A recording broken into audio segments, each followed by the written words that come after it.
Bienvenidos a Un Buen Diálogo. Hoy voy a entrevistar al diputado provincial por la Unión Cívica Radical, Humberto Vázquez. Vamos a dialogar con él cómo encara este proceso interno de la Unión Cívica Radical, que hace 2 días cerraron las listas. Hay 2 listas presentadas a nivel provincial, la que encabeza el diputado por San Martín Mimesi y la de Zabaleta, que es Evolución Radical. Vamos a charlar también con él cuál es la coyuntura y cuál es su perspectiva de la situación nacional, no solamente de la Unión Cívica Radical, sino también de lo que es el Frente Cambiemos con el PRO.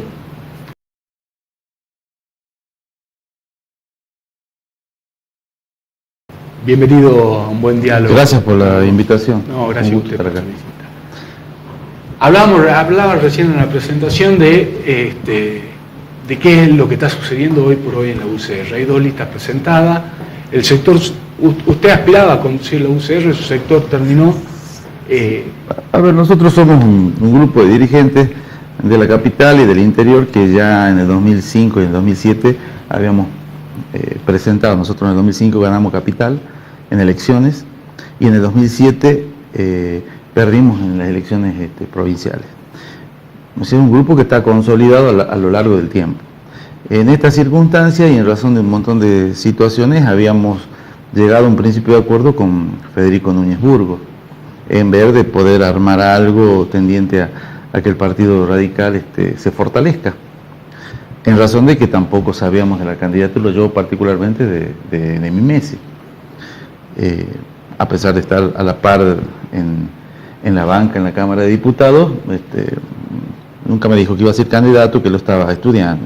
Entonces nosotros empezamos a charlar con Federico Núñez Burgos. Pero en los últimos días, más allá de acordar situaciones, nos fue separando un montón de situaciones, por la cual nosotros acordamos con Mario Mimesi conformar la lista actual, la que se presentó. Así que vamos a participar en estas elecciones con Mario Mimesi como candidato a presidente del Comité Provincia de la Unión Cívica Radical. Usted venía siendo muy crítico de la actual conducción de la UCR, puntualmente del presidente del partido, de Miguel Lani. Ese sector también quedó confluido en la misma lista. A ver, hay varios.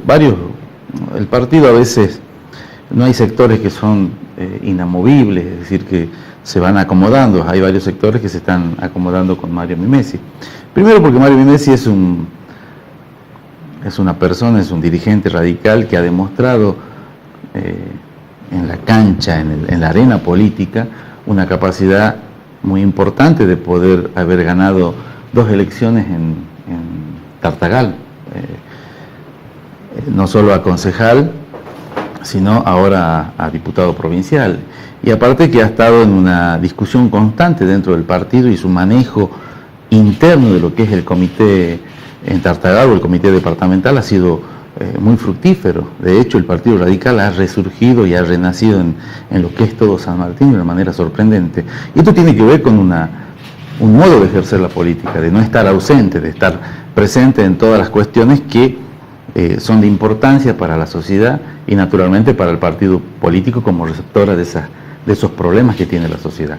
Y creo que Mimesi ha demostrado que es un militante y un interesado en la causa radical y en la causa de la gente y de los desposeídos de toda índole. Esto es lo que uno ve al margen de las apreciaciones subjetivas de si me puede gustar qué es lo que dice o cómo habla o cómo viste.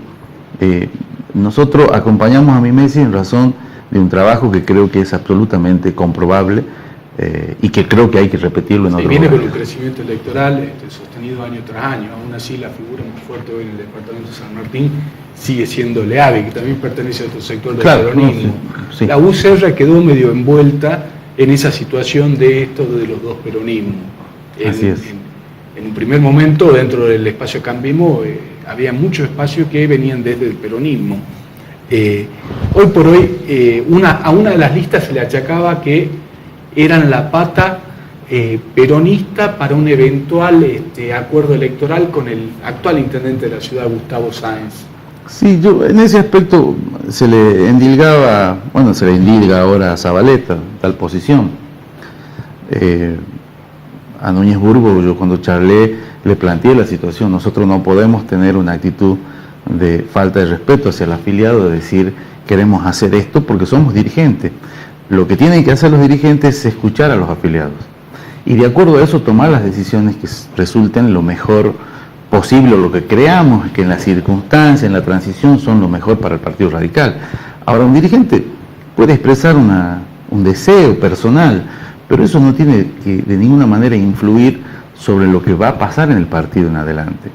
Porque, te repito, la decisión la debe tomar la convención del Partido Radical. Entonces, yo le planteé a Federico, digo, estas cosas no se dicen, no hay que ser poco serio, no hay que ser responsable. De hecho, el Partido Radical ha cambiado de manera sustancial del 2014 a la fecha. Y a pesar de nuestras diferencias con Miguel Nani, podemos decir que hemos sido un grupo que con las diferencias y todo ha crecido. ¿Por qué? Porque hemos mostrado hacia afuera por lo menos cierta idea de proteger al Partido Radical y tratar de contribuir con la sociedad salteña. Es decir, nosotros de la legislatura podemos mostrar qué es lo que hicimos, y no lo hicimos en beneficio de un sector poderoso de la sociedad, no lo hicimos en beneficio de un colegio poderoso privado otorgándole terreno, no defendemos a la curia como una entidad desprotegida y pobre, todo lo contrario. Creo que hay que mirar para abajo, hay que mirar a la gente que menos tiene y tratar de igualar para arriba. De eso se trata la política. Es decir, que sobre la base de esos conceptos nadie puede salir a decir en el Partido Radical yo quiero llevar el partido a tal lado. Hay que tener la suficiente amplitud mental para abrir una convención y tratarlo dentro de la convención, y que sea la palabra de los afiliados la que decidan. En virtud de eso es que también lo acompaño a Mimesi, porque ese es el concepto que maneja Mimesi con respecto a lo que va a ocurrir en el partido a partir de la nueva dirigencia. Que una de las críticas que se le hace a Nani es que el partido de cierta manera había estado cerrado de distintos sectores. Claro, la crítica que nosotros le hacemos los radicales somos de hablar mucho, por lo menos de discutir nuestras posiciones y a veces con mucho fervor y a veces con algún sillazo que vuela por ahí, pero lo que te quiero decir, eso se hace hacia adentro, hacia afuera, con errores o aciertos. Nani ha significado un avance dentro de este partido donde nadie quería ser candidato. Nosotros hemos llegado a la Cámara con Héctor Chiván y con Mimesi, hay un montón de concejales, pero sobre la base del laburo no nos colgamos del saco de nadie porque no tenemos a nadie a quien invocar. Este nuevo crecimiento electoral que tuvo la UCR, este resurgir de la UCR en nuestra provincia, también surge desde un lugar que la sociedad le da destino. ¿Ven algún vínculo ustedes de ese lugar con la política que lleva adelante Cambiemos? Nosotros somos críticos en ese aspecto y quizás esas son una de las cuestiones que a veces nos diferencian entre dirigentes radicales que estamos en el mismo sector en la interna. Por ahí quizás la falta de explicación de algunas cuestiones hacen de que la gente tome como una posición de determinado dirigente como muy favorable hacia el macrismo, y hay otro que dirá no, sos muy duro con el macrismo y tampoco el radicalismo solo lo puede hacer. Sí es cierto que la sociedad reclama de que nos juntemos, de los que pensamos de alguna manera de forma parecida, nos juntemos para agrandar un poco más el esquema de poder y hacer posible que los problemas se solucionen. La gente reclama a veces que nos juntemos los políticos. Pero en cuestiones relativas a economía, por ejemplo, en materia nacional nosotros tenemos ciertas críticas y muy duras con respecto a lo que se ha hecho en materia de la devaluación, por ejemplo, que creo que es uno de los peores males que le ha causado a la sociedad en estos últimos tiempos por la pérdida de poder adquisitivo de la moneda.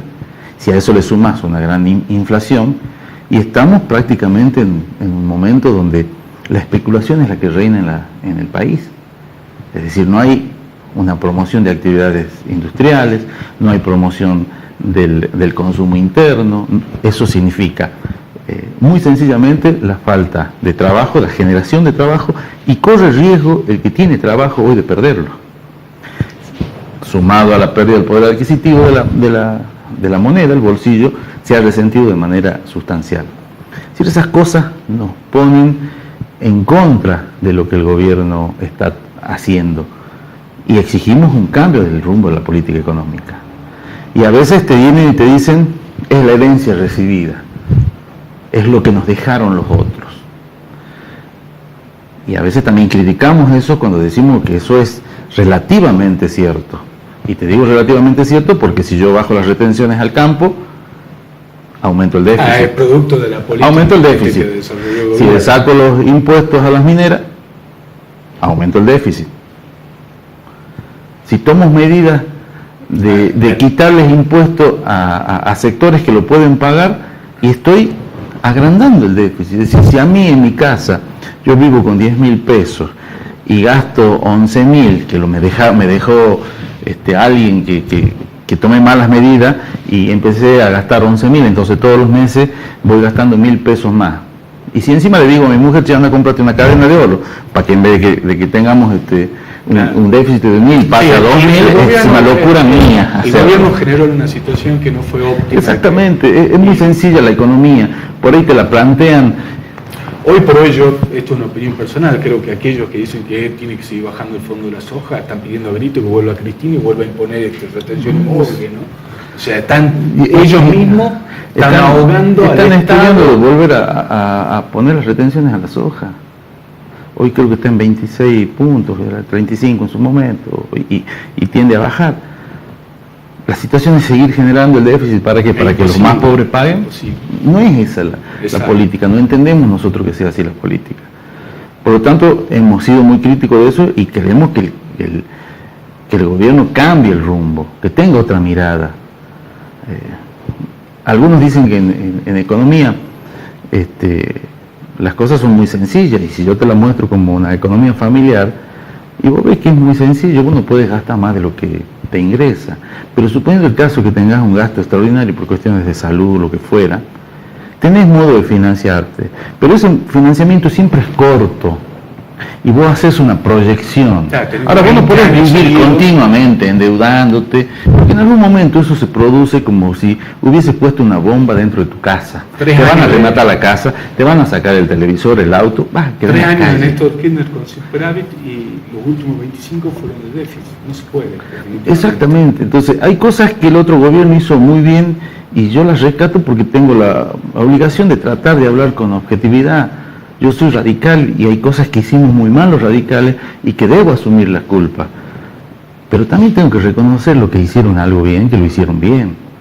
Es decir, yo no parcializo la realidad ni trato de generar grieta, trato de ser honesto conmigo mismo para ser honesto con los demás. De lo contrario, te estoy mintiendo. De la política. Te estoy mintiendo. Entonces no estoy acostumbrado a mentir. Digo lo que pienso, lo analizo desde la buena fe. Y eso es lo que vengo haciendo. Por ahí puedo equivocarme y de verdad si me equivoco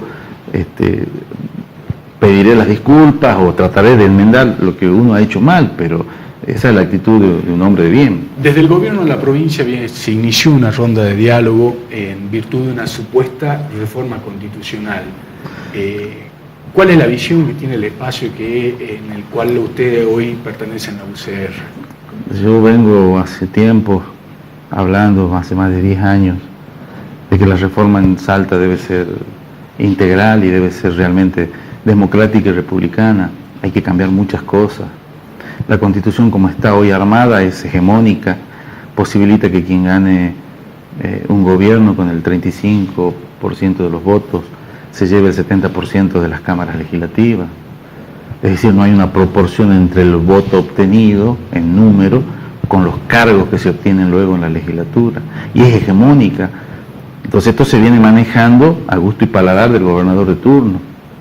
Entonces las legislaturas han pasado a ser no tanto la Cámara de Diputados, donde se discuten cosas y a veces se aprueban cosas muy importantes, pero pasa a un Senado donde tiene una actitud de oscurantismo.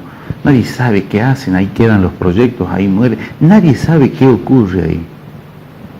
Y este es un filtro que de algún modo hoy, con la realidad actual política, te lo ha demostrado la discusión de la despenalización del aborto. Fíjate, la discusión que se dio en el diputado fue una y en el Senado fue completamente distinta. Ojalá en Salta, el Senado, pudiéramos nosotros ver discusiones. Se han dicho, yo he escuchado cosas ridículas, la falta de representatividad de una minoría es lo que le quita le quita valor al Senado, lo que es una pena porque es una institución que yo creo que sirve hacia la democracia, ¿no? Vos partís de la idea de que el artículo 75 de la Constitución Nacional, que hace leyes de la nación, los pactos internacionales, como es el Pacto de San José de Costa Rica, o Convención Americana de Derechos Políticos, dice muy claramente que en el sistema democrático se debe, por lo menos, dar participación en los cargos a la segunda minoría. La primera minoría es el que gana la elección. Y la segunda también debe tener representación. Imagínate en un sistema dividido en departamentos, donde solamente hay un solo senador. Se viola el Pacto de San José de Costa Rica. Es decir, Salta no es democrática. Pero si a eso le agregas que también en materia de diputados hay departamentos donde se elige un solo diputado, es decir, que siempre que gana nunca va a haber representación de la minoría. Entonces vienen sumando diputados desde el costado y se llega a un 70%. Y si le suma a los socios, le suman todo. El único momento que hubo circunscripciones electorales en el país fue con la Constitución de Perón. Así es. En ninguna otra provincia tampoco hay circunscripciones electorales, salvo Tucumán, que tuvo un intento con las 3 secciones, pero también por cuestiones demográficas terminó de variado. Hoy, por ejemplo, Santiago del Estero ha hecho de la provincia un distrito único. Sí. Ahora es bueno el distrito único. Si pones algunas limitaciones, sí. Creo que Santiago del Estero logró manejarlo con bastante inteligencia el distrito único, porque le estableció una limitación que por ahí no le acierto al porcentaje, pero creo que el departamento capital no puede llevar, creo que el 40 o el 50% de los diputados. ¿Qué quiere decir? Que todos los demás tienen que venir de los distintos departamentos. Tiene que haber representatividad. Exactamente. Entonces, lo ha logrado manejar con mucha... Córdoba institucionalmente no es un ejemplo, ¿no? Hay cosas que por ahí no son un ejemplo, pero sí desde el punto de vista, en este aspecto particular, me parece que ellos tienen... Digamos, la normativa en ese sentido puede ser perfecta, pero el comportamiento de los círculos políticos lo hacen muy distinto, ¿no? Todas las leyes generalmente con buena intención son buenas. El problema es quién las ejecuta, quién las interpreta y quién las aplica. Ahí está la diferencia. Bueno, ahí está la calidad institucional. Esa es la diferencia de un gobierno con calidad institucional y un gobierno sin calidad institucional. Santiago del Estero, después de haber tenido 4 periodos consecutivos, la misma pareja gobernante y dista de que tenga... Este es el 4º mandato de que tenga calidad institucional, ¿no? Algo que en Santiago del Estero se entiende después de Nina y claro, porque la filosofía por ahí, la idiosincrasia del santiagueño es muy distinta quizás a la del salteño con respecto a ese aspecto también. El santiagueño tiene una mirada muy de caudillo de su gobernador, como lo ha sido en algún momento Juárez. Viene trabajando una agenda legislativa, ha trabajado en estos 2 años. Así es. Una agenda legislativa. ¿Cuáles son los principales proyectos que le hubiese gustado que salgan? Y por ahí, por cómo está el Senado, por cómo también está la coyuntura política, se le han dificultado. Voy a volver a hablar del Senado porque hay un proyecto que presentamos nosotros de modificación parcial del Código Procesal Laboral que de alguna manera pone en una situación de igualdad a los trabajadores, porque el procedimiento en Salta hace aplicables las reglas del Código de Procedimiento Civil y Comercial que no son aplicables al procedimiento laboral, porque es un procedimiento específico en materia de derecho del trabajo. Y hemos sacado un artículo que hacía que la carga probatoria pese en las espaldas del trabajador, cuando en materia laboral existe el principio de inversión o reversión de la carga probatoria, es decir, que quien debe probarlo lo contrario a lo que dice el trabajador es el patrón. Entonces hemos cambiado eso se aprobó en la Cámara de Diputados y quedó durmiendo, por eso te digo que en el Senado, donde hasta aquí no tenemos noticias nosotros de... se dice peronista, que defienden los trabajadores. A ver, yo no sé si son peronistas, porque por ahí hablar mal de los peronistas no es lo correcto, porque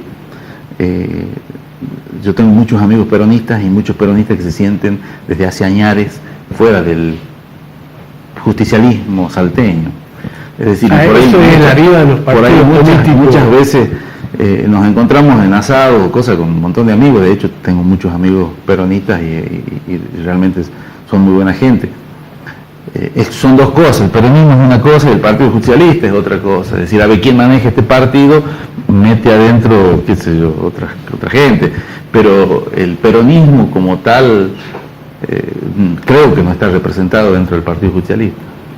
Es una apreciación interesante viniendo desde un radical, sobre todo, ¿no? Sí, a ver, yo te cuento, a ver, hasta cuando estudié yo Derecho, un día un señor en Santiago del Estero me dijo, yo estudiaba en la Universidad Católica de Santiago, y yo tenía a mi viejo enfermo con cáncer, y le dije que iba a pedir pase para Tucumán, a la Nacional.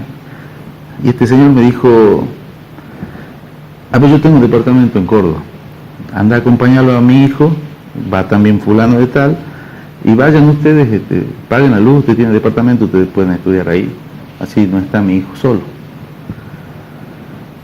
Y así terminé en Córdoba. Ese señor es un exdiputado, falleció ya, un exdiputado nacional por Santiago del Estero del peronismo, que se llamaba Gaspar Baltasar Orieta. Así que la vida siempre me ha puesto, tengo una gran consideración por los peronistas, ¿no? Y sobre todo por aquellos que no están dentro del justicialismo que nosotros hemos visto en Salta. Es decir, no tengo una apreciación del antiperonismo. El peronismo en sí es la irrupción del nuevo radicalismo, históricamente. El radicalismo nunca encontró qué lugar le tocaba después del peronismo, terminó siendo de cierta manera una fuerza conservadora, nada que ver con lo que fue la revolución del parque.